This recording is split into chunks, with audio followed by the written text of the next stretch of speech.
လူဘဝမှာတကယ်ဖြစ်ပြနေတဲ့အနေအထားတစ်ခုကိုသူရှင်းပြတကယ်တော့တရားဆိုတာလူလေကောင်းမှာအလွန်ယိုးနေတဲ့အကြောင်းအရာတွေသာဖြစ်တယ်သို့သောထိုယိုးနေတဲ့အကြောင်းအရာတွေကိုမထူးဆန်းသည့်အတွက်ကြောင့်လူတွေကတတိပဋ္ဌာန်ကြမှုအကယ်၍တတိထားလိုက်မယ်ဆိုလို့ရှိရင်မိမိအတွက်ဘဝသင်္ကန်းစာရှုစရာတစ်ခုဖြစ်လာမှာတွေ့နေကြမြင်နေကြကိုကဘဝသင်္ကန်းစာဖြစ်တယ်ဆိုပါစို့ဘုန်းကြီးတို့တွေတပင်တပင်သကိုင်းနေကျိုးသွားတာလည်းမြင်မှုတာပဲအသီးတွေကျွေးပန်းပွင့်တွေကျွေးသွားတာလည်းမြန်မာပြည်မှာနာဂိမုန်တိုင်းတော့ဆိုတပင်ကြီးတွေရန်ကုန်မှာပျက်စီးဆုံးရှုံးသွားတာတွေတွေ့တာပဲသို့တော့စိတ်ခံစားမှုမှာတပင်ကြီးတွေနှိမ်မျောစရာကောင်းလိုက်တာတော့ဖြစ်ရှိရှေ့ကိုမစင်တော့အဲ့တော့အသီးရှိတဲ့အပင်မဲ့ဖြစ်ဖြစ်အသီးမရှိတဲ့အပင်မဲ့ဖြစ်ဖြစ်ကိုမျက်စိအောက်မှာကြောက်ွယ်သွားတဲ့ဟာတွေကိုကြည့်မယ်ဆိုလို့ရှိရင်မင်္ဂနဲ့အတွေးလေးကိုတွေးလိုက်တာနဲ့တရားအဖြစ်ရောက်ရှိသွားတယ်အာယုဆိုတာကိုနေ့စဉ်တွေ့နေကြတဲ့အရာတွေသာလည်းဖြစ်တယ်ဒါကြောင့်မို့တရားဓမ္မဟာတော့ဓမ္မရိုးတယ်သို့တော့ရှုမြင်သုံးသပ်မှုကကိုယ်ပြချတာတယ်အသိဉာဏ်နဲ့ရှုမြင်သုံးသပ်တယ်တမ္မာအဖြစ်ရှုမြင်သုံးသပ်တယ်ရှုမြင်သုံးသပ်မှုအဆင့်ဟာကိုယ်ပြချနာသွားတယ်ဒီမှာလည်းပဲသဗ္ဗမိတ္တမထေရသူပြောတဲ့စကားဟာလူလောကမှာကြုံတွေ့နေကြအရာတစ်ခုပဲဖြစ်တယ်စနောစနံမိသံဘတ်တော်လူတွေတယောက်နဲ့တယောက်ဆက်သွယ်မိလာကြဟုတ်တယ်လူချင်းချင်းဟာပတ်သက်လာတယ်ပတ်သက်တယ်ဆိုတာဒီမိဘအနေနဲ့ပတ်သက်တယ်ရှိတယ်သားသမီးအနေနဲ့ပတ်သက်တာရှိတယ်ညီကိုမောင်နှမအနေနဲ့ပတ်သက်တာရှိတယ်ဆွေမျိုးမိတ်တင်ကအနေနဲ့ပတ်သက်တာရှိတယ်အဲ့လိုလူတွေဟာတယောက်နဲ့တယောက်ပတ်သက်လာကြလာတော့ကတော့ကိုလည်းကိုတယောက်တည်းလာခဲ့တာပဲသူလည်းသူတယောက်တည်းလာခဲ့တာသို့တော့မိမိတို့ဒေသတစ်ခုမှာဆုံမိကြတယ်တနည်းအားမှာဆုံမိကြတဲ့အခါပတ်သက်မှုတွေဖြစ်လာနော်ဒုနဲ့ဒုဆက်ဆက်လာတယ်ပတ်သက်လာကြတယ်အဲ့ဒီပတ်သက်လာတဲ့အခါမှာပတ်သက်ယုံနေပတ်သက်တာလားလို့ဆိုမဟုတ်ဘူးစနမေဝတိတောစနောလူတယောက်ကလူတယောက်ကိုအားကိုးတဲ့စိတ်တွေတွေ့တာတဲ့စိတ်တွေချစ်ခင်တဲ့စိတ်တွေဖြစ်ပေါ်လာတယ်ပတ်သက်လာပြီးတဲ့နောက်မှာတွေ့တာမှုတွေတိုးလာပြန်တယ်ပေါ့ပတ်သက်ရုံပတ်သက်တာမဟုတ်ဘူးတွေ့တာမှုတွေတိုးလာဒါလူသဘာဝဒီလိုပဲရှိလာတော့ကိုယ့်အကိုလာတာကိုတယောက်ထဲလာတာပဲအမေဖေးစီလာတော့အမေဖေးကငါစီလာခဲ့လို့ခေါ်တာလည်းမဟုတ်ကိုသဘောနဲ့ကိုယ့်အကိုရောက်လာတာ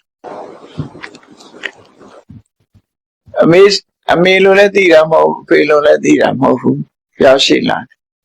အဲ့တော့လည်းမိဘတွေကငါတို့စီလာနေလေလို့ခေါ်တာလည်းမဟုတ်ဘူးဘယ်သူပဲဝါကြည့်ပြီးခေါ်တာလည်းမဟုတ်ဘူးရောက်လာတဲ့အခါမှာပတ်သက်လာတယ်ကိုယ်မွေးလာတော့ကိုသားကိုသမီးညီကိုမောင်နှမဆိုပြီးတော့ပတ်သက်ကြတယ်ပေါ့နော်မပတ်သက်ရင်လည်းကြမ်းဖန်ပြီးတော့ပတ်သက်ကြတာပေါ့တချို့များအဝေးကြီးကနေပတ်သက်တယ်ဟိုမြေကြီးနားနဲ့ရန်ကုန်လည်းပတ်သက်ခြင်းပတ်သက်တာပဲနော်ဘုရားဟိုနဲ့တနင်္သာရီလည်းတော့ပတ်သက်ခြင်းပတ်သက်တာလူတွေဟာဒီလို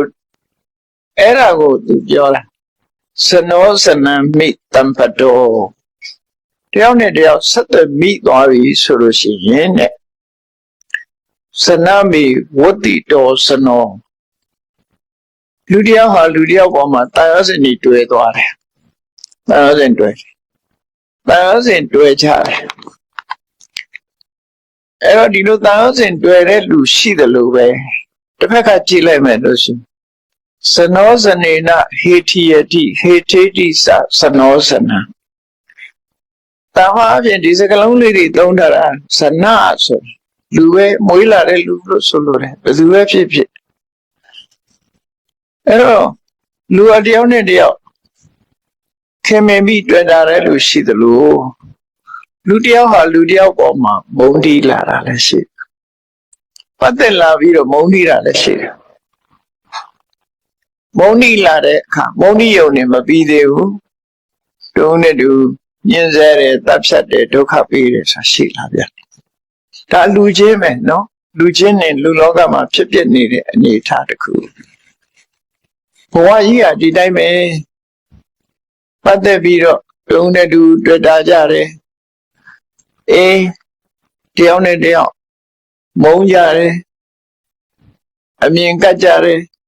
အမြင်ကတ်တဲ့ပုံမှန်နဲ့ဒုက္ခရအောင်လုပ်ကြတယ်အမျိုးစုံပဲလူလောကမှာဒုက္ခပေးကြတယ်သူကသူနေတာလဲဟုတ်တာဒုက္ခမရောက်ရအောင်လုပ်တာနေရလဲရှိတော့လူတုံးနဲ့တူဟာ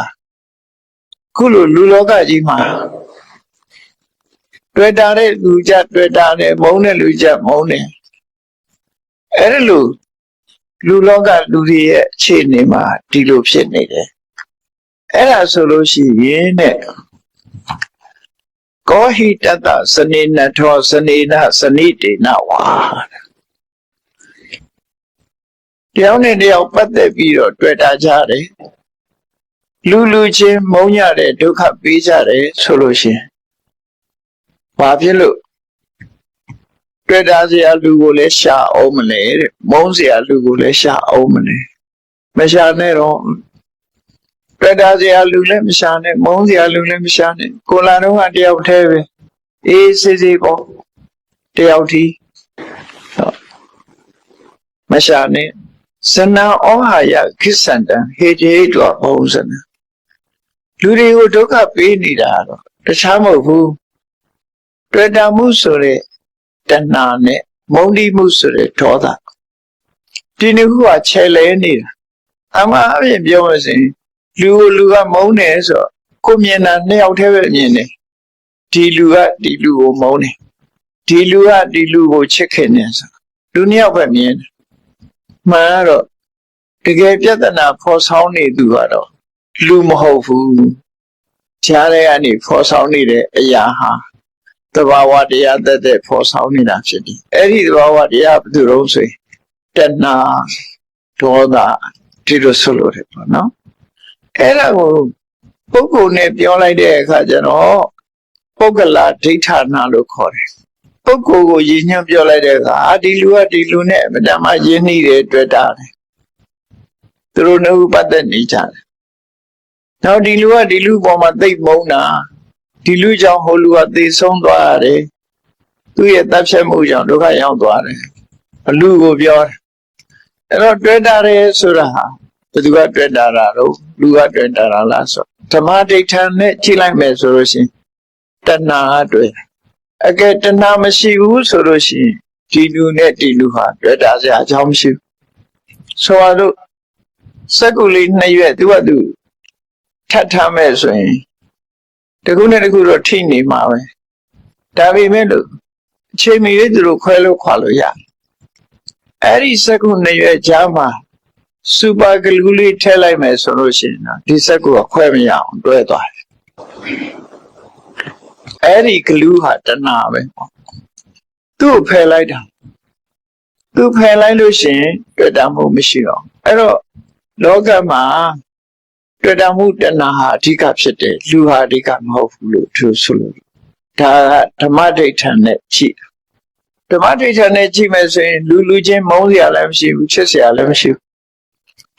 ဓမ္မကိုကြည့်လိုက်မယ်ဆိုရင်အေးသူ့ကိုတွေ့တာဟာငါမဟုတ်ဘူးသူလည်းမဟုတ်ဘူးတဏှာသာဖြစ်တယ်တရားခံစိတ်ကတဏှာသာဖြစ်တယ်ပေါ့ဒီစက္ကူနှစ်ရွက်တွဲသွားတာဟာဟိုစက္ကူကြောင့်လည်းမဟုတ်ဘူးဒီစက္ကူကြောင့်လည်းမဟုတ်ဘူးအလယ်မှာရှိနေတဲ့ဂလူးကြောင့်ကောကြောင့်ဖြစ်တာကောဟာတွေ့တာလားထို့တူပဲမုန်းတိမှုကလည်းပဲသူကသူ့ကိုမုန်းတယ်လို့ပြောချပေမဲ့လို့သူကလည်းမုန်းတာမဟုတ်ဘူးသူ့ကိုလည်းမုန်းတာမဟုတ်ဘူးသူနဲ့သူပတ်သက်နေတဲ့ခြားတဲ့ကဒေါသကမုန်းတာဓမ္မဒိဋ္ဌံပြောမယ်ဆိုရင်မုန်းသူဆိုတာမရှိဘူးမုန်းတဲ့ဒေါသသာရှိတယ် အဲ့ဒီလိုဓမ္မဒိဋ္ဌာနဲ့တွက်လိုက်တဲ့အခါကျမုန်းသူနဲ့ချစ်သူဆိုတာမရှိတော့ဘူး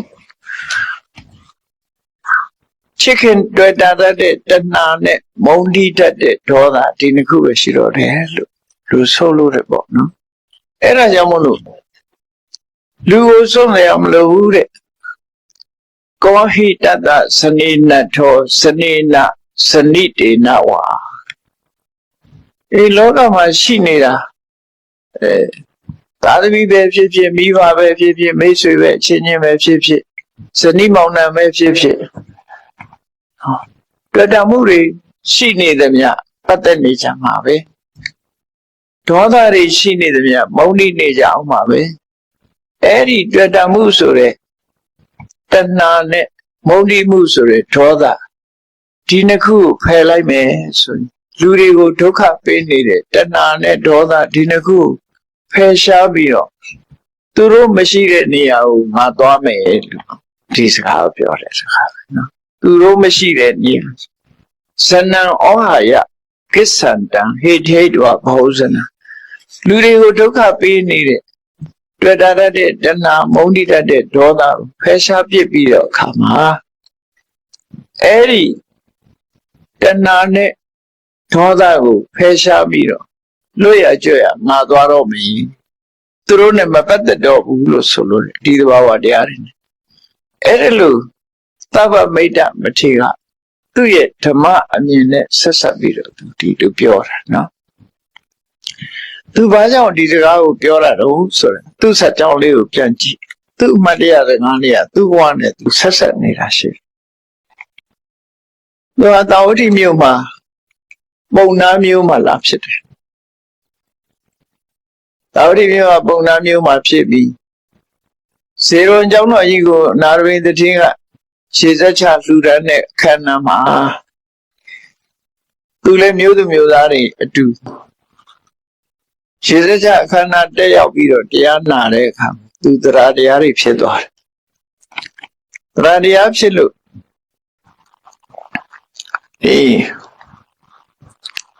သာသနာပေါင်းဝင်ပြီးတော့ရဟန်းခံလိုက်တယ်ဘုန်းကြီးဝတ်လိုက်တယ်ပေါ့နော်ဘုန်းကြီးဝတ်ပြီးတော့တောရချောင်းသွားပြီးတော့တောတာဝတိမျိုးနဲ့ဝေးလံနဲ့တောရချောင်းတစ်ချောင်းကိုသွားပြီးတော့သူတရားထိုင်တရားထုတ်တယ်တော်ဝါတွင်လုံးတရားထုတ်တယ်ရှေးတုန်းကရဟန်းတော်တွေဟာဝါဆိုအချိန်ရောက်လာပြီဆိုရင်မြတ်စွာဘုရားထံကဖြစ်စေဆရာသမားတွေဆီကဖြစ်စေ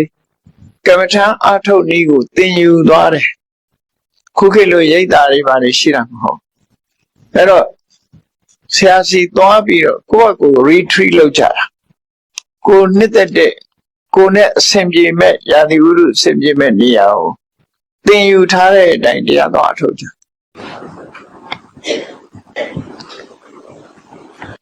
ဝေးလံနဲ့တော်ရတိခေါင်းတောင်ဆောင်လိုင်ကူတွေချားစီမှာသွားပြီးတော့သူတရားထုတ်တယ်ပေါ့အဲ့ဒါလို့တရားထုတ်တဲ့အခါတချို့လဲတရားသူရသွားကြတယ်ချို့လဲတရားသူမရပေမဲ့လို့သတင်းကျွတ်တဲ့အခါမှာတရားသူမရသေးတဲ့ပုဂ္ဂိုလ်တွေကသူတရားဓမ္မအတွေ့အမြင်လေးတွေကိုရှောက်ထားပြီးတော့ရှေ့ဆက်ပြီးတော့ကျင့်မုံကျင့်နည်းတွေကိုပို့ပြီးတော့ရှင်းလင်းပြတ်သားစွာနာယူဖို့မြတ်စွာဘုရားစီလာကြတယ်တရားသူရတဲ့ပုဂ္ဂိုလ်တွေကတော့သူဟာထူးခြားတဲ့အသိဉာဏ်တွေဘယ်လိုရခဲ့တယ်ဆိုတာမြတ်စွာဘုရားကိုလာရောက်ပြီးဝန္တာအာရလျှောက်ထားကြတယ်ဒါဟာသူတို့ခေတ်မှာဒီအလေးထားကြီးရှိတယ်ပေါ့နော်ဒါကြောင့်မို့တာဝတိမြို့မှာဆိုလို့ရှိရင်မြတ်စွာဘုရားနဲ့မြတ်စွာဘုရားအနီးမှာနေတဲ့ယဟန်တန်ဃာတွေကဝဲလို့တော်တော်များများဟာဝေးလံတီခေါင်နဲ့တောရက်တွေသွားတရားအထုတ်သတင်းကျွတ်ပြီးဆိုဟိုအဒီကနေကြွလာကြတဲ့ကိုတော်လေးနဲ့ပြည့်တယ်လို့သတင်းကျွတ်ပြီးဆိုရန်နေကြွလာကြအဲ့တော့ဒီသဗ္ဗမိတ္တဆိုနေရန်တော်လေးဟာတောရเจ้าမှာတရားအထုတ်ပြီးတရားလူတရားမြတ်မရဘူးအဲ့ဒီတောရကနေပြီးတော့တာဝတိမြို့ဖျားဖူးဖို့ဆိုပြီးတော့ပြန်လာလန်တော့တော်ရင်တနေရာမှာဘာသွားတွေ့တော့ဆိုလို့ရှိရင် မိုးစိုးတယောက်ကကြော်ကွင်းထောင်ထားတဲ့ကြော်ကွင်းထဲမှာသမင်ပေါက်စကလေးမိနေသမင်ပေါက်စလေးကြော်ကွင်းမိရုံးမထွက်နိုင်ရှာဘူးအော်ပြီးတော့ကြောက်လန့်နေရှာမိုးစိုးကတော့ရောက်မလာနေဘူးသို့တော့ကြော်ကွင်းမိပြီးတော့အဲ့သမင်လေးရုံးမထွက်နိုင်သို့တော့သူ့ရဲ့မိခင်သမင်မကြီးကသူသားသမီးသမင်လေးမိနေတာဆိုတန်ရောစင်နဲ့သူလည်းအဝေးမသွားနိုင်ရှာအော်လိုက်ပြန်လာလိုက်တရားမှလည်းကြောက်တယ်မိုးဆိုးလာမှလည်းကြောက်တယ်လမ်းဖြတ်ပြီးတော့သူကလေးကအော်လိုက်ပြန်လာလိုက်သူကလေးကအော်လိုက်ပြန်လာလိုက်ဟိုကယုံနေသို့တော့မိုးဆိုးလာမှကြောက်ပြီးတော့ပြေးလိုက်လာကြည့်လိုက်ပြေးလိုက်လာကြည့်လိုက်နေအဲ့ဒီလိုပြားများနေတာကိုသဗ္ဗမိတ်တမထေရကြည့်မြင်လိုက်တယ်။အော်တန်ရောစင်ကြောင့်ကြော်ခွင်းမမိပေမဲ့လို့သူဟာဆင်းရဲဒုက္ခရောက်နေပါလား။တွေ့တာမှုကြောင့်မခွဲနိုင်မခွာရဲ့ဆင်းရဲဒုက္ခတောကတွေဖြစ်ပြီးတော့နေတာတွေ့တာမှုကြောင့်ဖြစ်တာပဲလို့ဒီတွေ့တာမှုတဏှာကိုမဖြတ်နိုင်ကြဗျငါတို့ကဒုက္ခရောက်ကြမှာပဲဆိုတဲ့အာယုနမိတ်ကိုသူကယူတယ်နော်အဲ့လိုမြင်လိုက်တယ်နောက်တစ်ခါခီးဆက်သွားတဲ့အခါကျတော့တောထဲမှာနေတဲ့သဘုံတွေကလူတယောက်ကိုဝိုင်းဖမ်းကြတယ်အဲ့ဒီလူတယောက်မိသွားတယ်ဘယ်လိုပတ်သက်တယ်တော့မသိဘူးသူတို့ရန်သူဖြစ်လိုက်တယ်အဲ့ဒီလူကိုဝိုင်းဖမ်းတော့အဲ့ဒီလူကိုမိသွားတဲ့အခါဘာလုပ်လဲလို့ဆိုရင်ကောင်းရိုးတွေနဲ့ချီနှောင်ပြီးတော့ဒီကိုယ်လုံးကောင်းရိုးတွေနဲ့ပတ်ပြီးတော့အဲ့ဒီလူကိုမိရှို့တတ်ကြတယ် yes အဲ့ဒီမိရှို့တတ်တော့ပူလာရေလောင်အကြည့်နဲ့ဆိုပြီးတော့မိရှို့တတ်ခံရတဲ့လူကအော်ဟစ်နေတာကိုလည်းပဲခီးသွားရင်သူဟာအမှတ်မထင်တွေ့လာခဲ့တယ်အဲ့ဒီသူမြင်ကွဲနှစ်ခုတစ်ခုကတော့သာသမီတန်ရောစင်နဲ့မသွားနိုင်မခွဲနိုင်ပြီနဲ့ဆင်းရဲဒုက္ခရောက်နေတဲ့သမင်မတစ်ခုကတော့ရန်သူတွေရဲ့နှိပ်စက်မှုရဲဆက်ဆက်အရှင်လက်လက်မီးရှို့တတ်နေတာကိုတွေ့ရလို့ဒေါသကြောင့်လူတွေဟာလူကိုတတ်နေကြတာဒီနှစ်ခုမြင်ကွင်းကိုကြည့်ပြီးခုနစကားပြောတာပဲအေးအချင်းချင်းပတ်သက်လာပြီဆိုရင်လူကလည်းလူပေါ်မှာအချင်းချင်းတရားအချင်းချင်းဟာလည်းတန်ရုံးစင်ဖြစ်ကြတယ်တဦးနဲ့တူမုန်းတီးပြီဆိုလို့ရှိရင်လည်းညှင်းဆဲနှိပ်စက်တပ်ဖြတ်ကြပြန်တယ်အဲ့ဒါတွေဝေးတဲ့စီကိုငါသွားမယ်လို့သူ့ထဲစိတ်ထဲမှာအဲ့လိုအာယုံယူပြီးတော့ကမ္မဋ္ဌာန်းတရားကိုကြိုးစားပြီးအားထုတ်နေကြကမ္မဋ္ဌာန်းကိုကြိုးစားပြီးအားထုတ်လိုက်တာသူအဲ့ဒီအာယုံနဲ့ပဲယဟန္တာဖြစ်သွားတယ်လို့အဲ့လိုယဟန္တာဖြစ်ပြီးသွားတဲ့အခါမှာသူနဲ့မလှမ်းမကမ်းမှာ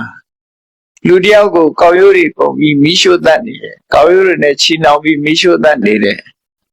သဘုံအုပ်စုအဲ့ဒီသဘုံအုပ်စုဟာဒီရဟန်းတော်ကိုမြင်တဲ့အခါမှာအနိဒာလာကြတဲ့အခါသူကတရားဟောတယ်တရားဟောတာဘယ်သူမပြုမိမိမှုအခုချိန်မှာတော့ဒီလူတယောက်ကိုနိုင်ရလို့တတ်လိုက်တယ်လို့ထင်ကြတယ်တတ်လိုက်တယ်ကိုယ်ကနိုင်လိုက်တယ်လို့အောင်းမိတယ်တကယ်ကတော့ကိုယ်စီတုတ်ပြန်ရောက်လာမှလည်းပဲအဲ့ဒီအလားတူဒုက္ခပဲဖြစ်တယ်ပေါ့ကိုယ်အလှည့်ကြလို့ရှိရင်ကိုယ်ဟာလည်းပဲအခုလိုတပ်ဖြတ်ခံကမ္မတက္ကတာကံဟာကိုယ်ပဲဥစ္စာယာတိတံဝပတိပိစံတာရိတံဟရတိဖလံဒီမျိုးစေ့ဆိုင်ဒီအတိတိလာမှသိချာကိုယ်ဆိုင်လိုက်တဲ့မျိုးစေ့ဟာကိုယ်စီပြန်ရောက်လာဩစတြေးလျနိုင်ငံမှာဘူမရင်ဆိုတဲ့ဒီ aborigine မူလာကျွန်းနေလူတွေကင်နဲ့လက်နဲ့လို့ပြစ်လိုက်လို့ရှင်သူစီပြန်ရောက်လာအဲ့ဒါလိုပဲ干这嘛是啦，过路来的老的过是变样来了，过边来的给啊过变嘛，过边来的那个过是变嘛，过路来的老呀的过是变来的是啦，干嘛的干的，干嘛的呀嘛，我的呀，都是哈都看嘛是啦，没得家务，哎，路干将我先别来的看，哎，路人嘞，太难懂了多，马路也是在都。高油呢，青岛比了米修达他，အခုတော့ငါတို့ကတတ်လိုက်ရတယ်လို့ထင်အဲ့ဒီအခုတို့ကံကတို့ကိုပြန်ပြီးတော့အကျိုးပေးတော့လည်းပဲအလားတူငါတို့မိရှုသက်ခံမှာပဲဆိုတာသဘောပေါက်သွားအဲ့တော့ရှုံးနေဆိုတာလည်းခဏနိုင်နေဆိုတာလည်းခဏမကောင်းတဲ့ကံလုံးလိုက်လို့ရှိရင်ထိုကံရဲ့တုတ်ပြတ်မှုကိုခံရပြီဆိုရင်ဒီဒုက္ခကိုယ်စီပြန်ရောက်လာကိုယ်စီပြန်ရောက်လာမှဆိုတာသိတဲ့အခါကြောက်လန့်တုန်လှုပ်တံဝေကားတွေဖြစ်ပြီးသူတို့လည်းအဲ့ဒီမှာပဲသဗ္ဗမိတ်တမထေထံမှာပဲသင်္ကန်းဝတ်လိုက်ကြတယ်သင်္ကန်းဝတ်ပြီးတော့တရားဓမ္မကျင့်ကြံကြိုးကိုအထောက်ကြတယ်လို့ဒီလိုမှတ်တမ်းတင်ထားတယ်နော်အဲ့တော့လူလောကအဖြစ်ဖြစ်ဆိုတာဒါတွေကထူးဆန်းတဲ့အရာတွေတော့မဟုတ်ဘူးခဏခေတ်ဒီမှာလည်းပဲရှိနေမှာပဲလူသားတွေရှိနေတဲ့ဗျာဒီအကြောင်းအရာတွေဟာရှိနေကြတာကြီးပဲဖြစ်အဲ့ဒါကြောင့်မို့သူ့ရဲ့အမှတ်တရစကားဟာတကယ်တော့စဉ်းစားဆင်ခြင်သုံးသပ်ရမှာဖြစ်တယ်ပေါ့စနောစနမိတံပတောစနမေဝတ္တိတောစနောလူဥဒိပြောရမယ်တရားဝါတွေဟာဒီတိုင်းပဲအဲ့တော့လူတယောက်ဟာလူတယောက်နဲ့ပတ်သက်ပြီးတဲ့အခါသူ့ပေါ်မှာတွေ့တာစိတ်တွေနဲ့ရှိနေတတ်တယ်ပေါ့တဏှာတွေဖြစ်ပွားလာတယ်စနောစနေနာဟိတိယတိလူကလူကိုပြန်နှိပ်စက်တယ်လူသားချင်းချင်းပြန်ပြီးတော့နှိပ်စက်တယ်ဟိထေတိစစနောစနံလူရဲ့နှိပ်စက်မှုကိုလူကခံရတယ်လူကလည်းလူကိုပြန်နှိပ်စက်တယ်ဒီလိုဆိုလို့ပဲပေါ့နော်အပြန်လာနှိပ်စက်သူကနှိပ်စက်တယ်နှိပ်စက်ခံရတယ်လူကခံရတယ်အဲ့ဒါလို့ဖြစ်နေတာဟာတဲ့ကောဟိတတစနေနထောအဲ့ဒီခြေနေစိုးကြီးဆိုရင်ဘာလို့ပတ်သက်တဲ့လူဆိုတာလည်းရှိရမှာလဲဘာလို့မုန်းတီးတဲ့လူဆိုတာလည်းရှိရမှာလဲတွေ့တာစရာအမေဖေကစဆွေမျိုးသားချင်းတွေမိတ်ဆွေတွေတွေ့တာစရာအနေနဲ့ဘာကိစ္စရှိနေရမှာလဲဘာမှအကျိုးမရှိဘူးစနံဩဟာယကိစ္စတံဟိထေတောဘဟုံစံလောကသရဝါတွေအလုံးကိုဒုက္ခပေးနေတဲ့တွေ့တာမှုတဏှာနဲ့မုန်းတီးမှုဒေါသကိုဖယ်ရှားပြီးတော့သူတို့နဲ့ဝေးရာနိဗ္ဗာန်ကိုငါသွားတော့မယ်လို့ဒီလိုအဓိပ္ပာယ်ရတဲ့စကားပေါ့နော်ဒါသူ့ရဲ့သံဝေကစကားဒါကိုအာယုံပြုပြီးတော့တရားဥတရားမြတ်ရသွားတာဒါကသဗ္ဗမိတ်တမထေရရဲ့အမှတ်တရစကားပဲဖြစ်တယ်နောက်တစ်ခါ136ပါးမြောက်မဟာကာလမထေရဆိုတာလည်းပဲအမှတ်တရစကားပြောခဲ့တာဟိုမှတ်တမ်းတင်ထားတာရှိတယ်အဲ့တော့မတ္တရစကားတွေဆိုတာကိုယ်ဘဝအတွေ့အကြုံတွေကိုခြေခံတာပဲဖြစ်တယ်သူပြောတဲ့အမှတ်တရစကား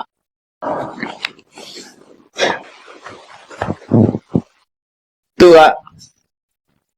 တိတပြမျိုးကလဲကုံတိတူပဲလဲပေါင်း900နဲ့ကုံရောင်းကုံဝယ်ထွက်လို့ရှိတယ်တရက်တော့သာဝတိမျိုးကိုလဲပေါင်း900နဲ့ကိုရောင်းကုံအောင်ထွက်လာတယ်သူ့ကိုမဟာကာလလို့ခေါ်တယ်ကာလဆိုတာလာလေးနဲ့လာကြီးနှစ်ခုရှိတဲ့ထဲမှာလာအသေးနဲ့ရေးတဲ့ကာလဆိုတာတော့အချိန်လို့ခေါ်တယ်နော်အချိန်ကာလလာကြီးနဲ့ရေးတဲ့ကာလကြတော့အမဲအနဲ့အညိုဒီလိုဆိုလို့ရပေါ့နော်အနဲ့အမှောင်အယောင်နဲ့ပတ်သက်တယ်အဲ့ဒါလာကြီးနဲ့ရေးလို့ရှိရင်ကာလဆိုတာအမဲအနဲ့လာငယ်နဲ့ရေးလို့ရှိရင်ကာလဆိုတာအချိန်ဒါပါဠိစကားရဲ့အဓိပ္ပာယ်နော်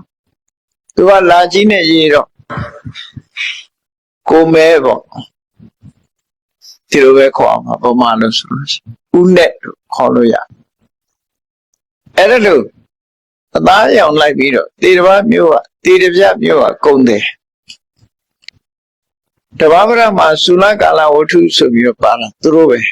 သုလကာလနဲ့မဟာကာလဆိုပြီးညီနောင်နှစ်ယောက်အဲ့ဒီအတာမဟာကာလအကြောင်းလဲပေါင်း900နဲ့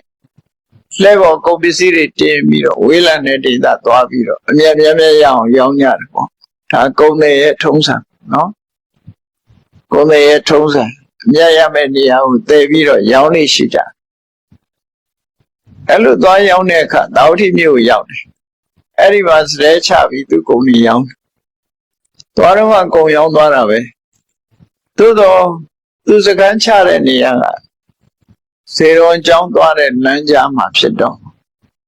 မြို့တွေကလူတွေဟာညနေဆိုလို့ရှိရင်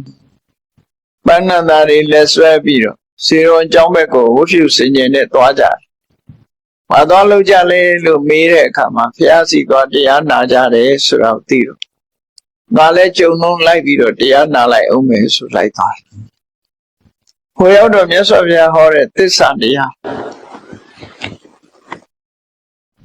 သစ္စာလေးပါးအကြောင်းအကျိုးရှင်းပြတဲ့အခါမှာသံဝေကဖြစ်ပြီးတော့ကိုယ်နဲ့ဘဝကိုစွန့်လို့မယ်ဒီကုံတွေကိုသူ့ညီကိုအပ်ပြီးတော့သူကရန်ဝတ်တော့မယ်ဆိုဝတ်လိုက်တာသူမျိုးမပြန်တော့ပဲနဲ့မြတ်စွာဘုရားစီမံသင်္ကန်းဝတ်တယ်ဝတ်ပြီးတဲ့အခါမှာဆရာသမားတွေစီတရားဓမ္မကိုသင်ယူပြီးတော့သူစိတ်ကိုသူနိုင်အောင်ဆုံးမတဲ့အနေနဲ့သုတ်တန်တူရင်စောက်တည်ပြီးတော့အတုဝကမ္မထံကိုပွားလူဆိုတာကိုကြိုက်တာကိုလုံးကြတာနော်လူဘဝဆိုတာမေတ္တာကြိုက်တဲ့ပုဂ္ဂိုလ်ကမေတ္တာတရားပွားတယ်ဗုဒ္ဓနုတ္တိကြိုက်တဲ့ပုဂ္ဂိုလ်ကဗုဒ္ဓနုတ္တိအတုဝကမ္မထံကြိုက်တဲ့ပုဂ္ဂိုလ်ကအတုဝကိုယ်စီရိုက်နဲ့အကြိုက်အားလျော်စွာလူတွေဟာတရားဓမ္မကိုချစ်ကြကျွတ်ပေါ်တယ်။ဒါကြောင့်မို့ကမ္မထံမြတ်စွာဘုရားအခြေခံအပြင်ကမ္မထံ40ဟောတယ်။ဝိပဿနာကတော့တစ်မျိုးတည်းပါပဲ။အခြေခံမို့ကြတော့သမထကမ္မထံကြတော့40တောင်ဟောပေးချင်။အဲ့ဒီ40တဲ့ကကိုယ်နဲ့နှစ်သက်ရာကမ္မထံတစ်ခုကိုအထောက်ရတာဖြစ်တယ်။လူတွေမှာအကြိုက်တို့ဇယိုက်တို့ဆိုမတူညီကြဘူး။ကိုယ့်ရဲ့စိတ်ထဲမှာတွေ့တာမှုတွေအားကြီးနေတယ်တဏှာလောဘတွေများနေတယ်ဆိုလို့ရှိရင်အတုဝကမ္မထံနဲ့တင့်တော်တယ်ဒေါသတွေကြီးနေတယ်စိတ်တူတတ်တယ်ထိခနဲ့ရှိဆိုရင်စိတ်တူတယ်ဆွဲလူတွေချမေတ္တာကမ္မထံနဲ့ပို့တင့်တော်တယ်တရားတရားတွေအားကောင်းနေတယ်ဆိုရင်ဘုရားနုတ္တိကမ္မထံနဲ့တင့်တော်တယ်စသဖြင့်လူတွေမှာကိုယ်နဲ့တင့်တော်တဲ့ကမ္မထံတစ်ခုကိုမှတ်သားနာယူပြီးတော့စောစောမြဲမြဲအားထုတ်တဲ့အခါယောဂအလိုက်ဆေးတောက်တယ်လို့ပဲကိုယောဂနဲ့သင်တော်တဲ့ဆေးကိုတောက်တယ်အဲ့ဒါလိုလူတွေရဲ့အကြိုက်ဇယိုက်နဲ့ပတ်သက်ပြီးတော့ကိုယ်စိတ်ကိုထိန်းနိုင်မဲ့ကမ္မထန်နည်းတွေကိုသုံးချတယ်မဟာကာလသူကိုယ်သူအတုဝကမ္မထန်နဲ့သင်တော်တယ်ဒါကြောင့်သူဟာမြင်တတ်မဲ့ခြင်းနဲ့နော်တွေ့တာတတ်တယ်တတ်မဲ့တဲ့စိတ်တွေများတယ်ဒါကြောင့်မို့လို့သူဟာအတုဝကမ္မထံကိုအထုတ်ပဲ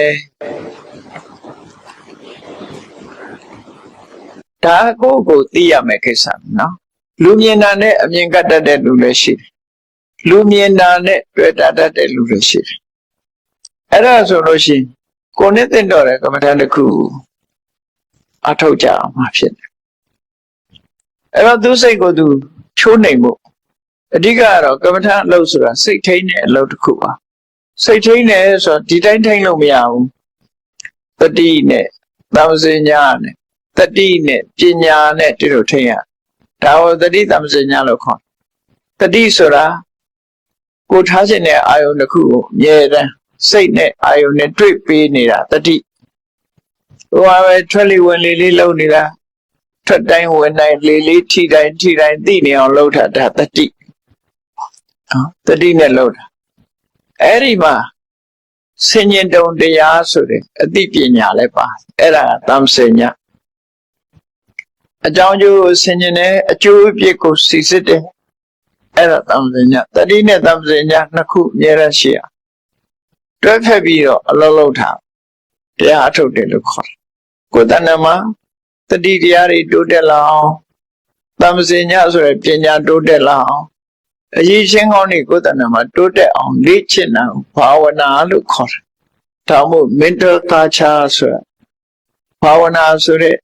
စကားလုံးကိုဘာသာပြန်တဲ့အခါ mental culture စိတ်ကိုလေ့ကျင့်မွေးမြူပေးတာအာယုန်နဲ့စိတ်ဆိုတာအာယုန်နဲ့ကင်းပြီးမဖြစ်တဲ့အခါအာယုန်တစ်ခုနဲ့စိတ်ကိုလေ့ကျင့်ပြီးတော့မွေးမြူပေးရတယ်ကောင်းတဲ့ဘက်ကိုလေ့ကျင့်ပေးတာ physical exercise ရှိတယ်လို့ mental exercise အနေနဲ့သူ့ကိုလေ့ကျင့်ပေးတာ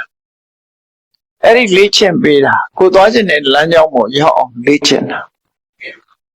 ကမ္ဘာထားလို့ဆိုတာအဲ့ဒါကိုဆိုလို့တယ်ပေါ့နော်ကိုယ်အိမ်ကိုမှလည်းလုပ်လို့ရလေ့ကျင့်ပြီးတော့လေ့ကျင့်လိုက်အဲ့တော့သူကသူ့ရဲ့စိတ်ကိုချိုးနှိမ်ဖို့အတွက်မုံယူတဲ့ဆင်ကိုချောနဲ့အုပ်ပြီးတော့ထိန်းချုပ်တယ်လို့ပဲသူ့စိတ်ကိုသူထိန်းချုပ်ဖို့အတွက်သူ့စိတ်နဲ့ဆက်ကြည့်ပဲအာယုံပေါ်မှာသူကတင်ပေးရတယ်ဒါမှစိတ်ကိုပို့ပြီးတော့နိုင်နေအောင်လို့ဘယ်သွားနေတော့ဆိုသုတ်တံမှာသွားနေတယ်အဲ့ဒီသုတ်တံမှာသုတ်တံဆောင်လို့ပဲဆိုပါရှေးခေတ်ကသုတ်တံဆောင်ဗမာတွေကတော့ရှေးတော့သူ့ဘာရစားဆိုရှေးခုတော့သူ့ဘာရစားမရှိဘူးစီပင်ကယူသွားပြီထင်ပါတယ်ဘုန်းကြီးတို့ငယ်တော့သူ့ဘာရစားအလောင်းကိုသူ့ဘာရစားသူ့ဘာရစားသူ့ဘာရစားဆိုတာတင်ញိုင်းမှာနေပြီးတော့လူမျိုးတစ်မျိုးလို့ဖြစ်နေပါတော့သူ့ဘာရစားဆိုရှိသေးတယ်သူ့ဘာရစားတွေကဝင်ငွေကောင်းတယ်လူတွေလောင်းတွေကိုသူတို့မြုပ်ပေးရတာဆိုဝင်ငွေကောင်းတယ်ရွှေတွက်လဲငွေတွက်လဲဒါပေမဲ့သူတို့ဘာခက်တော့ဆို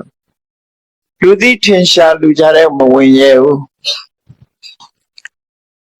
သမီးကလေးအိမ်တော်ရသားချဖို့ဆိုသူတို့အချင်းချင်းပဲရမယ်လူချတဲ့သွားလို့မရ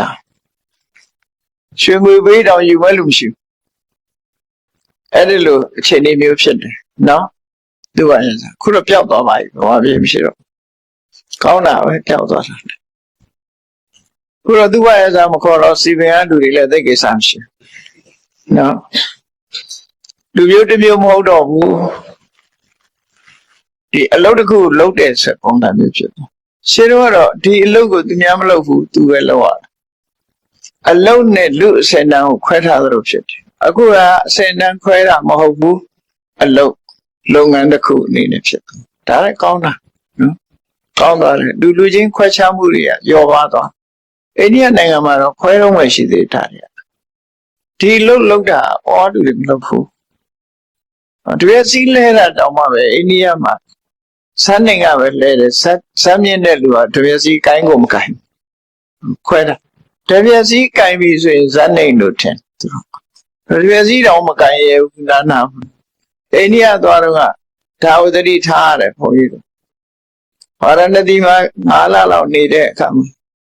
ကိုယ်အကြောင်းနဲ့အမိုက်တွေရှုပ်တော့တကယ်စီးလဲမလို့လုပ်တဲ့အခါအဲ့ဒီရှိတဲ့ဘုန်းကြီးကနေပြီဆရာတော်တကယ်စီမလဲနဲ့စမ်းနိုင်လို့ထင်နေလိမ့်မယ်အဲ့ဒါလို့အဲ့ဒါတကယ်စီကိုမကိုင်းရဒီတိုင်းပဲချတာကလာရီလာတော့ခိုင်းတယ်ပေါ့အဲ့လိုသူတို့စီမှာကြတော့ဒီအလုပ်တာနဲ့အလုပ်ဟာဗမာပြည်မှာတော့အလုပ်သမျှဂုံရှိစွာဆိုသူတို့ကြတော့အောက်တန်းစားအလုပ်အထက်တန်းစားအလုပ်နဲ့ခွဲထားသေးတာနော်ခွဲထားတော့အလုပ်ကြည့်ပြီးတော့လူကိုဆုံးဖြတ်ပြန်တယ်ပေါ့အဲ့လိုမျိုးတွေဖြစ်တယ်ပေါ့အဲ့လိုပြီးတော့ဒီသုတ်တံမှာလူတွေကိုမိသကြိုပြီးတော့အခကြီးကိုရတယ် ကာလီဆိုတဲ့အမျိုးသမီးရှိတယ်သူကအသားကလည်းမဲတာကြီးကန်းရောင်လို့ပြောတယ်စာထဲမှာကြီးကန်းလို့အသားကမဲတယ်ဝါဝဖိုက်ပိုက်ဖက်တီကြီးအသားမဲဝါဝတုတ်ကြီးအဲ့ဒီကာလီဆိုတဲ့အမျိုးသမီးကသုတ်တန်နေမှာနေသူ့စီကိုခွင့်ပန်ပြီးတော့မဟာကာလပတိသူကလည်းအမဲဆိုတော့အမဲချင်းအစဉ်ပြေနော်သူကအဲ့ဒီမှာသူ့စီမှာခွင့်ပန်ပြီးတော့ဒီလူတွေကောင်တွေရောက်လာပြီဆိုရင်အတုပရှုတ်တော့လူတွေကောင်ကအမျိုးရောက်တယ်လက်ဆက်ခုတင်မဲ့မော်တော်ဆိုင်ကတိုက်လို့ရောက်တဲ့အကောင်လည်းရှိတယ်ပေါ့နော်အဲ့လိုလက်တလို့တည်လို့ရောက်တယ်အဲ့တော့မော်တော်ဆိုင်ကတော့ရှိမှာမဟုတ်ဘူးလက်ဆက်တည်တယ်ဆိုတာသိအောင်လို့ပြောတာနော်လက်ဆက်ရောက်လာတဲ့မသားလည်းရှိတယ်အဲ့ဒီမှာငယ်ငယ်ရွယ်သေးတာတွေလည်းရှိတယ်အသက်ကြီးမှသေးတာတွေလည်းရှိတယ်အဲ့လိုရောက်လာတဲ့အတုပတွေမဟာကာလမထေရကသူနဲ့ဆက်သွယ်ထားပြီးတော့သူ့ကိုပြပါအောင်သူကမ္မထာအထုတ်ချင်လို့ပါလို့ဆိုဟောလှုပ်ဝေရှာထုတ်ပြီးမျိုးစုံပြနောက်ကမ္မထာအထုတ်ဖို့သူကဘယ်လောက်ထိအောင်လုပ်ပြီးတော့ဆိုလူတယောက်ပေါ့ဒီငယ်ရွယ်လှပါသိဆုံးလာတဲ့လူတယောက်ပေါ့ပေါင်ရင်ကနေသူဖြတ်ပြီးတော့ဘေးပုံထားခြေတော်နှစ်ဖက်ဖြတ်တယ်လက်နှစ်ဖက်ဖြတ်တယ်အုတ်ခေါင်းကိုခွဲပြီးတော့အုတ်ခေါင်းကြီးကိုထက်ချမ်းခွဲပြီးအုံနောက်တွေကိုထုတ်တယ်အဲ့လိုလုပ်ပြီးတော့ရှင်မကာလတရားရှုလို့ရအောင်သူကလုပ်ပြီးတယ်လုပ်ပြီးလိုက်တဲ့အခါကျတော့အမျိုးစုံမြင်ရတယ်လက်ပြတ်သွားတာလူလည်းမြင်ရတယ်အရှင်လူတွေကောင်ကြီးလက်ပြတ်သွားတာကိုလည်းကြည့်ရတယ်ခြေထောက်ပြတ်သွားတာကိုလည်းကြည့်ရတယ်ခေါင်းကြီးကိုခွဲပြီးတော့အုံနောက်တွေထွက်နေတာကိုလည်းကြည့်ရတယ်ခေါင်းထဲကအုံနောက်တွေထွက်နေတာတွေကိုလည်းကြည့်ရတယ်အဲ့ဒါတွေအားလုံးကိုသူကလှုပ်ဆောင်ပြတယ်မီးရှို့ပြတယ်မီးရှို့တဲ့အချိန်မှာမီးရှို့ပြတယ်အတုကမျိုးစုံကြည့်ရနော်အဲ့ဒါလို့ကောင်းအလုံးတွေအကုန်လုံးပြတယ်အကုန်လုံးပြပြီးတော့ဒါတွေပြသမျှတွေကိုသူတရားအထုတ်တယ်တရားအထုတ်တော့ဒီရောက်အလောင်းကောင်တွေချင်းနဲ့အမျိုးစုံကြည့်ပြီးတော့တံဝေကတွေဖြစ်လာပြီးတရားကိုကြိုးစားအထုတ်လိုက်တာအဲ့ဒီမှာသူယဟနာဖြစ်သွားတယ်မဟာကာလသုတ်တန်တူရင်ဆောင်ရင်းနဲ့ယဟနာဖြစ်သွားတယ်အဲ့ဒီလိုယဟနာဖြစ်သွားတာသူပြန်ပြောပြတဲ့ဟာကသူအတွေ့အကြုံဘာပြန်ပြောပြတော့ဆိုကာလီအဋ္ဌိဗျာတိသင်္ကရူပါသုတ်တန်ဆောင်အမျိုးသမီးကြီးဟာကာလီအဋ္ဌိကာလီဆိုတဲ့အမျိုးသမီးကြီးဟာဗျာတိဝါဖိုင်မဲ့သူတတိရတော့ကောင်းတယ်နော်လူတွေကောင်းတွေကိုမပြီးတော့လုံနိုင်တဲ့အင်အားရှိဗျာတိခန္ဓာကိုယ်ကြီးကလည်းကြီးတယ်သင်္ကရူပါကြီးကန်းလို့ပဲမဲကြီးတယ်အသားရောင်ကကြီးကန်းလို့မဲကြီးသင်္ကဆိုတာကြီးကန်းလို့ခေါ်တယ်ကြီးကန်းအဆင်းရောင်ရှိတယ်သူဟာတတ်ထိန်ဖြစ်တော့အပရိသတတ်ထိန်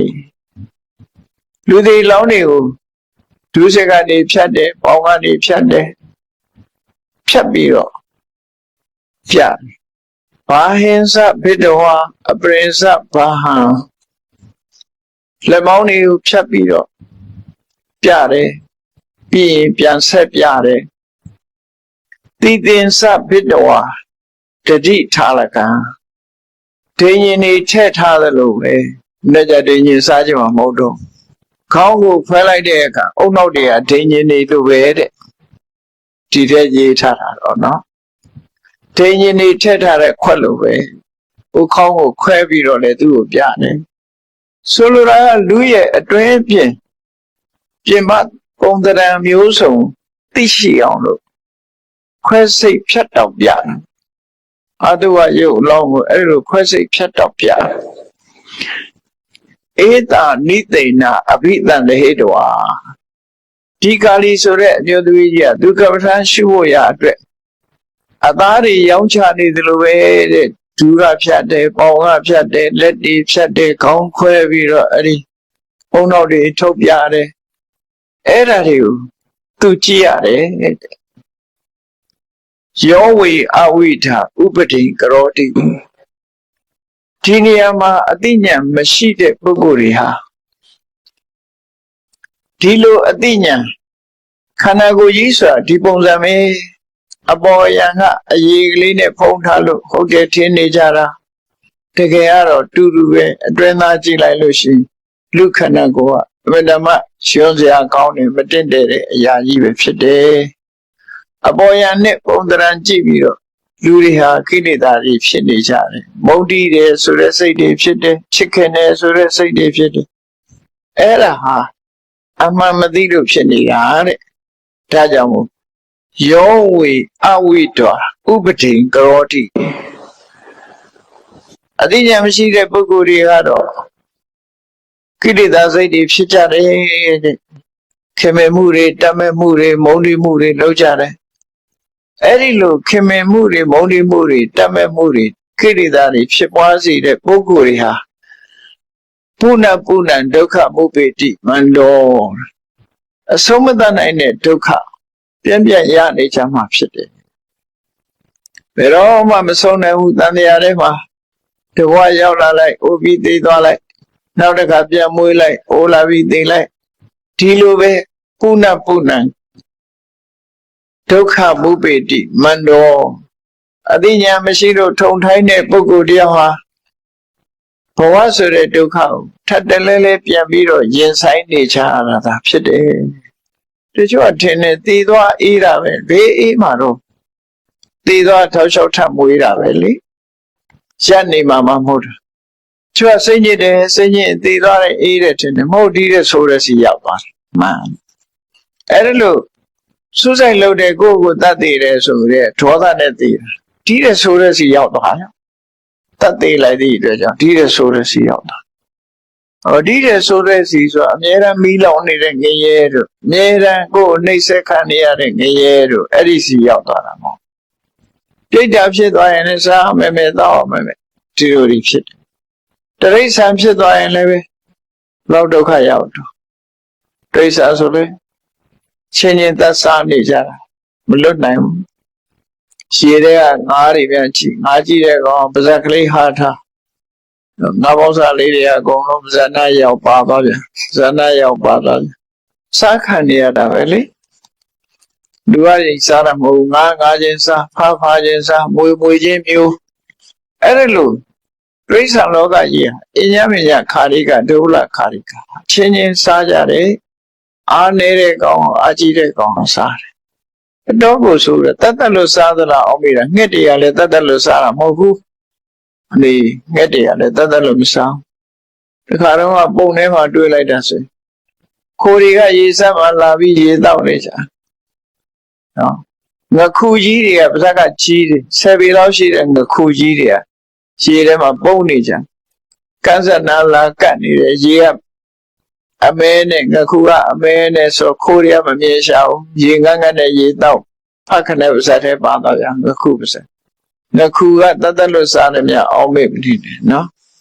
ရေလာတောက်တဲ့အကောင်တွေကုန်ဖန်စားပြစ်အဲ့ဒါလိုပဲသရဝါတွေဟာတူတူစားတော့ပြီးတော့နေချတာတဲ့ဒုက္ခရောက်နေချတယ်လို့ဆိုလို့ပုဏ္ဏပုဏ္ဏဒုက္ခမုပေတိမန္တောဘဝတစ်ခုမှာဒုက္ခတွေခဏခဏကြုံရတယ်တတ္တမပဇာနံဥပတိနကရိယာဒါကြောင့်အမှန်တရားသိတဲ့ပုဂ္ဂိုလ်အနေနဲ့တွေ့တာစိတ်တွေမဖြစ်စေနဲ့မုန်းတိစိတ်တွေလည်းမဖြစ်စေနဲ့ကိလေသာတွေမဖြစ်စေနဲ့မဖြစ်အောင်ထိရမယ်ဥပတိဆိုတဲ့ကိလေသာကိုမဖြစ်အောင်ထိရမယ်မဟာပုဏ္ဏဘိဏတိရောတေယတနောက်ထပ်ခေါင်းကြီးကွဲပြီးတော့ဘယ်တော့မှမအေးပြစိတ်နဲ့ဘ မော်တော်ဆိုင်ကအက်ဆီဒင့်ဖြစ်လို့ခေါင်းကွဲနော်လူတယောက်ကလာရိုက်ခွဲသွားလို့ခေါင်းကွဲအဲ့ခေါင်းကွဲပြီးအဲ့ရတဲ့ဘဝမျိုးကိုမရောက်ပြစေနဲ့လို့ဒီလိုသူကိုယ်သူတန်ဝေကယူပြီးတော့တရားဓမ္မကျင့်ကြံကြိုးကိုအထောက်လိုက်တာယဟန္တာပုဂ္ဂိုလ်ဖြစ်သွားတယ်သူဆိုလို့ဒါမာကာလမထေရမြတ်ရဲ့မှတ်တရားစကားနဲ့သူကျင့်ခဲ့တဲ့အကျင့်ဖော်ပြတာပဲဖြစ်တယ်ပေါ့နောက်တစ်ခါ138ပါးမြောက်တိဋ္ဌမထေရရဲ့မှတ်တရားစကားသူကတော့တိဋ္ဌမထေရဆိုတာဘာစကြိုမျိုးကကြွယ်ဝချမ်းသာတဲ့ပုံနာရဲ့သားတူပညာတတ်တူဖြစ်လို့သူဟာတပည့်တွေပေါ်မှာစတင်ပေးနေတဲ့ဆရာကြီးတူလည်းဖြစ်တယ်ပေါ့ကျောင်းဆရာတူဖြစ်တယ်ဝေဒကျမ်းတွေကိုတပည့်900ကိုသင်ကြားပို့ချပေးနေတဲ့ဆရာကြီးအဲ့ဒါလို့ပညာတတ်တဲ့ပုဂ္ဂိုလ်တယောက်ဟာမြတ်စွာဘုရားတရားကိုနာရတဲ့အခါမှာသရစိတ်တွေဖြစ်ပြီးတော့သာသနာပေါင်းဝင်ပြီးတော့ယဟန်ခံတယ်တရားဓမ္မကျင့်ကြံကြိုးကိုအထုတော့ယဟန္တာဖြစ်သွားတယ်လူတော်ကလည်းပညာတတ်ဆိုတော့တထေသားလည်းတထေသားပညာလည်းတတ်တယ်သူတပည့်တွေကလည်းများတယ်ဆိုသူ့ကိုကြီးညိုကိုးကွယ်တဲ့ပုဂ္ဂိုလ်တွေအလွန်များတယ်ကြီးညိုပုဂ္ဂိုလ်ကိုးကွယ်တာသူများတဲ့ပို့ပြီးတော့လက်လက်ပါပေါ်များတဲ့ပုဂ္ဂိုလ်ဖြစ်တယ်အဲ့ဒီလိုလက်လက်ပါပေါ်များတဲ့အခါမှာလူဆိုတာဒီဘဲအတိုင်းဝိုင်းထဲမှာဖြစ်ဖြစ်ဘုန်းကြီးဆိုရင်ဘုန်းကြီးအတိုင်းဝိုင်းထဲမှာလူကြည်ညိုတဲ့ဘုန်းကြီးဆိုရင်တခြားဘုန်းကြီးကမျက်စိဆောင်းတာနော်မြင်ဆောင်းတယ်လူထဲမှာလည်းချမ်းသာကြွယ်ဝလာပြီဆိုရင်ကြံတဲ့လူတွေကအိမ်နာနေချင်းတွေကမျက်စောင်းထိုးလာဒါသဘာဝလူတွေမှာဘာလို့လဲဆိုစိတ်ထားတာမတတ်လို့ဖြစ်တာပေါ့နော်ဘုန်းကြီးထဲမှာလည်းဘုန်းကြီးချင်းစိတ်မထားတတ်ဘူး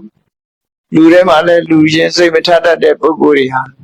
တဦးတယောက်ကြီးပွားတိုးတက်ပြီဆိုလို့ရှိရင်မျက်စောင်းကလေးတထိုးထိုးနဲ့နေတတ်တယ်တဲ့အဲ့တော့တရားဓမ္မတွေကသူ့စီကိုလာကြတယ်လာမှာပေါ့သူကလူတော်ကလည်းဆရာကြီးချမ်းလဲချမ်းသာတယ်ဆိုတော့သူ့စီလာကြအဲ့တော့ကြီးညိုကိုးကွယ်ရန်ဖြစ်တဲ့အခါမှာလည်းသူလာကြတယ်ကြီးညိုကြတယ်ကိုးကွယ်ကြီးအဲ့တော့သူ့ကိုဝိုင်းပြီးတော့မျက်စောင်းထိုးတဲ့ပုဂ္ဂိုလ်ကလည်းမနေဘူးဖြစ်တာဒါကိုသူတတိထားမိတယ်တတိထားမိတဲ့အခါကျတော့လက်လက်ပါပေါ်တာလည်းမကောင်းပါလားငါမှရန်သူတွေဝိုင်းနေပါလားလို့ဆိုတာကိုအမတ်တရားစကားအနေနဲ့သူပြောတယ်စကားနော်အမတ်တရားစကားဒါလည်းတတိထားစရာပေါ့နော်အဲ့ဒီမှာဘဟုတပတ္တိလပတိမုံတော်တန်ခါတိပန္တိတော်ကြောက်တုံးပြီးတော့ဘုန်းကြီးဝတ်လာပြန်တော့လေရန်သူတွေပေါ်လိုက်တာ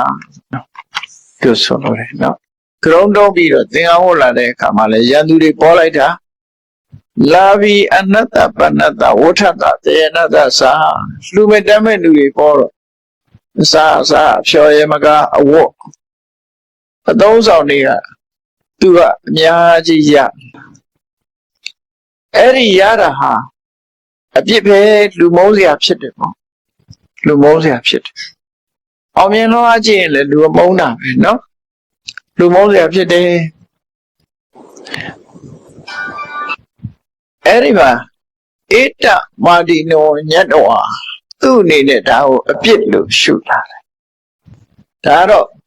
လူတွေကတော့စီးပွားချမ်းသာတိုးတက်အောင်လုပ်ရမှာပဲလေလူပဲလေဒါလူဆိုတာချမ်းသာကြွယ်ဝအောင်လုပ်အလွန်ချမ်းသာကြွယ်ဝလာတဲ့အခါကျတော့မုန်းတာပဲတတ်နိုင်အဲ့တော့ယဟန်တန်ခါတွေကတော့ဒီလိုမဖြစ်သင့်ဘူးပေါ့နော်ဧတမာတိနောညတ်တော်ဟာ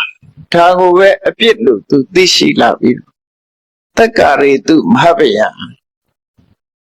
ငါတော်အများချင်းညိုကိုးကွယ်မှုဟာအဗ္ဗဓမ္မဘေးရန်အန္တရာယ်ကြီးတစ်ခုလို့ဖြစ်ပါတယ်အပ္ပလာဘောအနဝတ္တုတောမထေရရှာလက်လဘမရှိစားလို့ယုံမြတာရပြီးတော့နေတဲ့ပုဂ္ဂိုလ်ဆိုရင်ဘယ်သူမှခေမဆိုင်ဘူး သူကမှဂုဏ်ဆိုင်ဟုတ်တယ်လူတွေဆိုလဲချမ်းသာလို့ရှိရင်တကိုးတည်းချောင်းနေသူကချမ်းသာတယ်ဘယ်တော့ဘာလုပ်ရပါမလဲတထေးဆိုရင်အဲ့လိုပဲချောင်းဘုန်းကြီးတဲ့ဆိုလို့ရှိရင်လည်းလက်သက်ပကပေါ်တဲ့ဘုန်းကြီးဆိုလို့ရှိရင်ဘေးကအမြင်ဆောင်ကြအဲ့ဒါကြောင့်မို့အပ္ပလာဘောအနဝတ္တုတောလက်လက်ပါနဲလို့ရှိရင်ဘာမှကိုယ့်ပေါ်မှာမြင်ဆောင်စရာမရှိဘူးအဲ့တော့အပ္ပလာဘောလက်လက်ပါနဲနဲနဲ့အနဝတ္တုတောလက်လက်ပါပေါ်မှာတွေ့တာစိတ်တွေမရှိပဲတတောဘိက္ခုပြိဝစေတတိနဲ့ယဟန်တော်တစ်ပါးဟာကျင့်ကြံကြိုးကိုအထုတ်တဲ့နဲ့လို့အထုတ်ကြမှာဖြစ်အထုတ်ရမှာဖြစ်တယ်လို့ဘုန်းကြီးတစ်ပါးအနေနဲ့အဲ့ဒီလိုနှလုံးသွင်းပြီးတော့လက်သက်ဘကနည်းနည်းပါးပါးနဲ့တတိထားပြီးတော့တရားဝဒနဲ့ကြိုးစားအထုတ်ရမှာဖြစ်တယ်လို့တတိပေးစကားအနေနဲ့ပြောဆိုတာဖြစ်တယ်သူကိုယ်တိုင်ကတော့ယဟန္တာပုဂ္ဂိုလ်ကြီးဖြစ်နေကျန်တဲ့ပုဂ္ဂိုလ်ဆိုလို့ရှိရင်တမန်ပုရုဇဉ်ပုဂ္ဂိုလ်ဆိုရင်လက်လက်ပါပေါ်မှာတွေ့တမဲမောမှုချောင်အပေငရဲထီအောင်ကြသွားနိုင်သေးတယ်အဲ့ဒါကြောင့်မို့တတိပေးတဲ့အနေနဲ့အပ္ပလာဘောအနဝတ္တုတောတတောဘိက္ခုပြိပစီယဟန်ဆိုတာလက်လက်ပါနည်းနည်းနဲ့တွေ့တမှုကင်းကင်းရှင်းရှင်းနဲ့တတိကြီးစွာထားပြီးတော့ကိုကျင့်ရမယ့်တရားကိုကျင့်ကြံကြိုးကိုအထုတ်သင်ပါတယ်လို့အခုလိုမှတ်တရစကားကိုတိတ်တမထေရကပြောဆိုခဲ့တာဖြစ်ပါတယ်တရားချစ်ခင်သူတော်စင်ပြိဿပေါင်းတို့မထေရမြတ်တို့ရဲ့အမှတ်တရစကားများဟာမိမိတို့ဘဝမှာမိမိတို့ကြုံတွေ့တဲ့အခါမှာဘဝသင်ခန်းစာများကိုမှတ်သားနိုင်ယူချဖို့တတိပေးတဲ့အနေနဲ့သင်ခန်းစာပေးတဲ့အနေနဲ့မိမိတို့ကိုယ်တိုင်ကျင့်ကြံကြိုးကိုအားထုတ်ခဲ့တဲ့အခြေအနေတွေကိုမှတ်တမ်းတင်ပြီးတော့ဟောပြောပြသကြခြင်းဖြစ်လို့နိုင်ယူမှတ်သားကြတဲ့ပုဂ္ဂိုလ်တိုင်းဟာဘဝမှာတန်ဖိုးရှိတဲ့အသည့်တွေကိုရရှိတော့မိမိတို့ကိုယ်တိုင်ကြုံတွေ့လာနိုင်တဲ့လောကရဲ့အခြေအနေတွေကိုကောင်းတဲ့အခြေအနေကိုရွေးပြီးမကောင်းတဲ့အခြေအနေတွေကိုရှောင်ရှားနိုင်တဲ့အနေအထားမျိုးရအောင်တို့တွေလည်းကျင့်ကြံကြိုးကိုအားထုတ်ကြမှာဖြစ်တယ်လို့ကိုယ်စီကျင့်ကြံကြိုးကိုပွားများအားထုတ်နိုင်ကြပါစေကုန်သတည်း